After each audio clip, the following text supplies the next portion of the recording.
Kalamabhelula ngozondo khubona kundo mafunda bezithono ntanda kukhanyiswa singena njalo ke namhlanje is 18 June 2022 is Saturday lolo suku lofundisana locebisana lokhuthazana lothundezana sidiza amahlebo xa kunyanzelekile namhlanje sincokola ngomba oyi-follow up yalamba besincokola ngawo kule Saturday edlulileyo.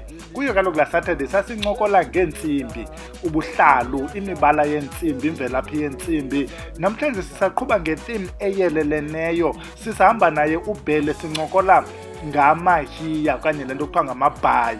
Uzawusithela chu ke uBhele xa umfuna ke inkcazelo uyichazile ukuthi ufumaneka phi xa kutheni njani, umlandelela umrhoce ecaleni xa umfuna. Sithi masingene ke abantu abahle ukwenzela uba sithi singena nje kule nto inazo eentsimbi nalamabhayi uyazi ukuba yintoni le ukuyo, into ethile yenzelwani. Masingene ke mhlawumbi phambi koba sitsho sikhumbuze wena mntu ubusithi ucele laa khombo ngobhala, ubhala phaa kuNominoms ukuthi yavala laa nto yokucenga phayana nini Monday. Mkhangele ke uNominoms iinamba zakhe zingakhona mhlawumbi ngasibhala lapha kwii-comments. Masingene ke kuye uBhele singayinabisanga camako. Masicamagusha ethongweni. Makuphilwe ethongweni, siyacamagusha ke kubo bonke kubuhlwele mbombozone ke zokuphila kwiinkundla ke zonke esinqula sithandaza kuzo sikhwaza amanyange. Ndiyacamagusha ke ngalo mzuzu ndithi camagweni buhlwele. Sihlwele ke sikaBhele, sikaZethu, sikamhlophe, sikakhuboni, sikalanga, sihlwele sikagudwe ke sesikamabizela, esikangwekazi, umhlekazi uhombela ithongo, umfo wasecala. Hombela ithongo kufumaneka eMakhaza, Khayelitsha, ko-32 kwa-32519 Khwaza Street. Kwangaxeshanye yafumaneka kwi-cellphone 073 664 2576.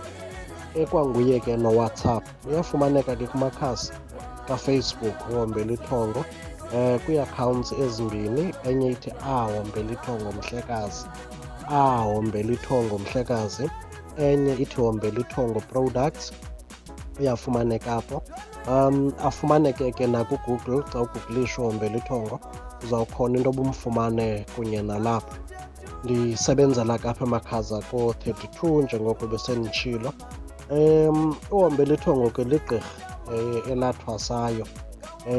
Mhlawumbi kakho kudala kakhulu ndathwasa kodwa ke ndaqatshelwa ekhaya into yoba ndiyathwasa ngo-1986 or 87. Toti kwade kwabe ke kunamhlanje ndithwasiswa ke ngumfo wasemangweni awungasekhoyo kuba umlambo noMangethe. Ndilapha ke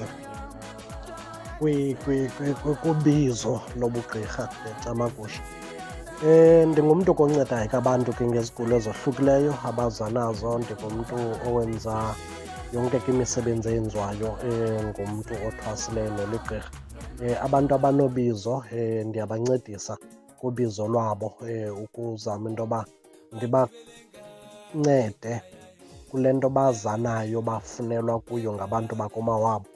So utshuthi ukuthwasisa koko. Ndiyaxilonga ke konke, ndiyachaza nangefowuni ke ngokunjalo, awudingi into yoba ube phambi kwam. Ndiyakwazi ke ukuxilonga nangefowuni ke ngokunjalo. Wenza nje appointment then ndikwazi ke ngoku into yoba sidibane ngefowuni ngelo xesha nditsho ngalo. Ingxilongo yam yefowuni ke imali ngange-350. Sikwazi into yoba ke siyaxilonga nokuhlalutya ke ngokunjalo amathongo nawenza i-consultation. Ndiligqirha nje kwangaxeshanye eNtshona Koloni, ndingusihlalo wamagqirha amaxhwele neengcibi. Ndibe nguye nopresident wombutho wamagqirha ekuthiwa Lizwi Lomthonyama, Traditional Health Practitioners Association. Eyayisandula ukuba i-South African Traditional Health Practitioners Midwives Traditional Surgeons Association, but yatshintsha ke ngoku yangu Izwi Lomthonyama. Ngumbutho lona wethu magqirha. Kuba ke ngoku uyawufumanisa into yoba amaxesha amaninzi abantu xa beyosebenza kwiindawo ezohlukileyo, umzekelo kwiindawo ezinjengasezilalini, kuye kuthunyelwe kwezinye iilali iinkosi okanye izibonda zize zizofuna iincwadi zento obubhalisiwe na. Ngokukarhulumente okwangoku akukabikho ukubhaliswa kupheleleyo. So abantu babhalisa ke kwii-associations. So lena ke ngoku yenye yee-associations ezikhoyo le yam endingu-president kuyo. Ukujoyina iba yimalunga nge-R480. Uthumele iifoto zakho, uthumele kunye namagama akho ne-ID, negama lakho lokunyangwa njalo njalo. Ibe khona into esuka egqirheni lakho ngokunjalo, okanye into ebubungqina esuka komnye umntu into obuligqirha. Naleyo ke umntu ofuna iinkcukacha ezithe vetshe uyafowunele kulaa 073. Ndinayo ke ne-email ethi solangalukholo@gmail.com, nalapho kungayisebenzisa ufumana iinkcukacha ezithe vetshe. So xa uthe wabhalisa ke walilungu le-association, ufumane i-constitution ye-association, ufumane i-certificate, ufumane kunye ne-membership card, ngokunjalo uzawukwazi into yoba uyiphathe ngokuba umane ujikeleza unyanga ezindaweni usikha namayeza ke ngokunjalo. Ndidlule ke apho kuloo miba ingam, ndithethe kakhulu ke namhlanje bendicela into yoba sike sixoxe ngawo, sibonisane ngawo. Ngumcimbi wezinto abanye abantu bathi ziindwangu, bambi ke bathi ngamahiya, bambi ke bathi ziingubo, njalo njalo. Ngelo hlobo ke wena ukhetha into yoba unto uyibize ngalo. Kodwa ke mhlawumbi mandisebenzise kakhulu eli gama lamahiya ngenxa yento yoba lilo elaziwayo kakhulu ngabantu abaninzi. Nawuqaphela into yoba mvanje sekukhona ukuxhaphaka kakhulu kokunxitywa kwamahiya. Wonke umntu ufike enxiba amahiya, abantu ababheka emicimbini babhinqa amahiya, amagqirha afaka amahiya, abaguli okanye amathwasa banxiba amahiya, noba umntu kwesiphi nesigaba. Abanye ke bawathenga nje evenkileni umntu alinxibe, njalo njalo, bambi ke bayawathonga. Make sithetheni ke nzulu kancinci ngomcimbi wamahiya. Sawuqaphela into yoba amahiya ayonto eyayixhaphakile kakhulu, ndizayibeka ngolu hlobo lwento yoba kweli cala lakwaXhosa. Kodwa ke ngokuhamba kwethuba abantu banawo amahiya. Amahiya ke abantu abaninzi sizawuyazi into yoba zezinye zezizathu ihiya ezibonakalisa intlonipho abantu abazisebenzisayo xa bebheka emicimbini okanye ezintlombeni, ukubonakalisa intlonipho, bafake ke ngoku amahiya. Okwesibini, amahiya abantu bawasebenzisa kuba iyinto ehambelana nobugqirha, okanye iyinto exhaphakileyo kakhulu ekuboneni into yoba amagqirha eyisebenzisa.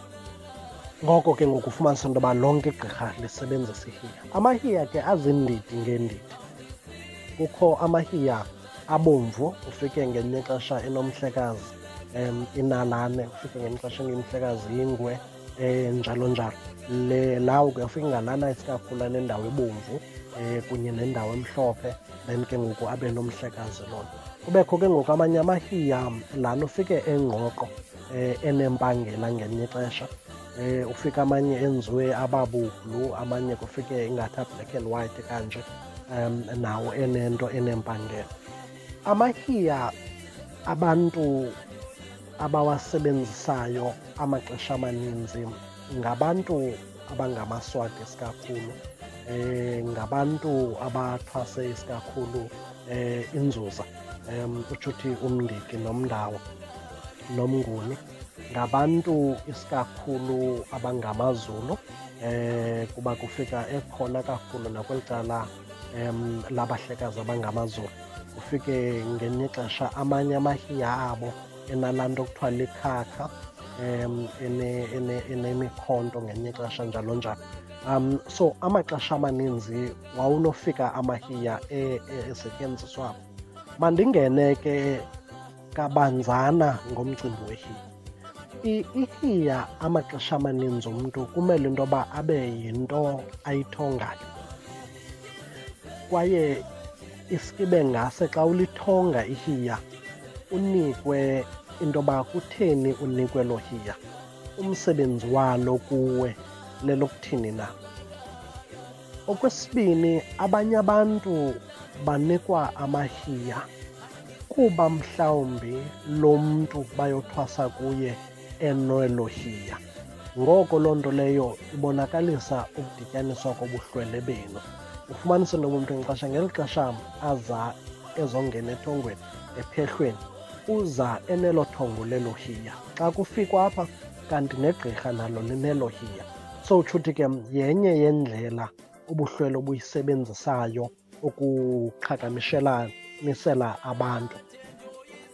Okwesibini, kube sekubeni kwento yoba ke ihiya eli kumele into yoba njengoko nditshilo into yoba bakunika ngeyiphi indlela.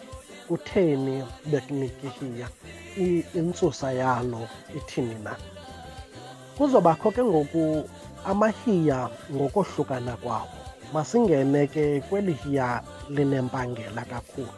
Kuqala, elo hiya umsebenzi walo okanye intsingiselo yalo kakhulu yenzelwe okanye iba luphawu amaxesha amaninzi yabantu ababubuhlwele empilweni yakho. Lihiya lokudibanisa ubuhlwele nelokwenza uxolelwaniso kobo buhlwele uthwasa ngabo.